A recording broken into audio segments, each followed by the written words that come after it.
Welcome to Immigration Quicktake. This is Ellie Rutledge with the American Immigration Lawyers Association. Following due process concerns last week regarding current notification procedures used to alert unaccompanied minors of upcoming hearings happening in LA, when most of these children have been placed far from California to await their hearings, AILA's Southern California chapter wrote a letter to Assistant Chief Immigration Judge Fung asking for review of the procedures. Here to discuss the concerns and efforts by the Southern California chapter is Heather Poole, chair of the chapter. Heather, thanks so much for joining me. What is happening in LA that is causing concerns? The biggest concern we have are those who have not been able yet to, because of finances or lack of connections, go ahead and hire an attorney or know what their options are to get to these hearings or even know about the hearings, and then they get the in absentia order. And once you have a removal order, ICE can take you out. You don't get a second stab at the apple to go talk to an immigration judge. So on our end, there are some UAC hearings still happening.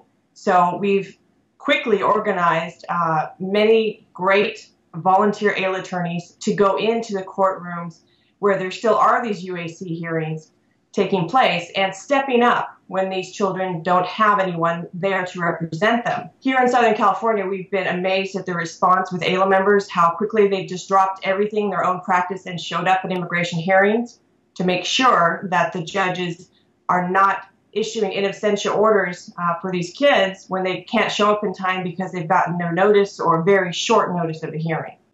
Thanks, Heather. What are the consequences of these practices? Well, the biggest is that people don't know that they're being deported.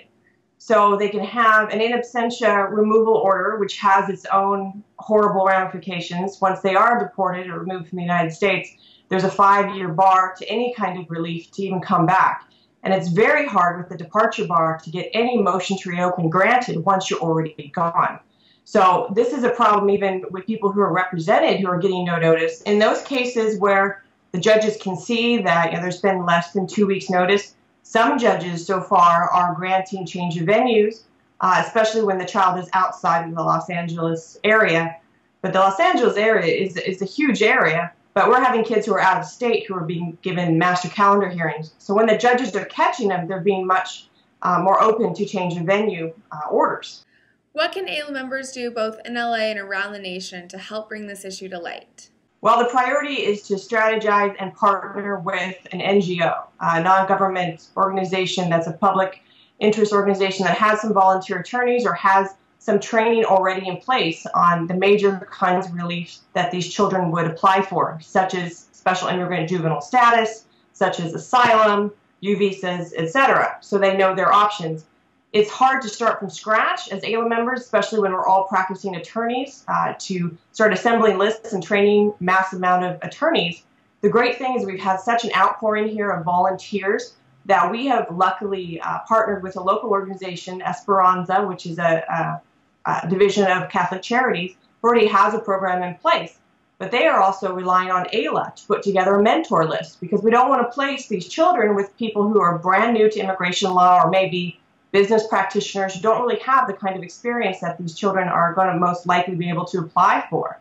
So it's really important to partner with an organization and to start a mentor list and to group your AILA members, the new ones with the experienced ones. Thank you, Heather, for joining us. For the rest of you, please stay tuned for more updates from the American Immigration Lawyers Association.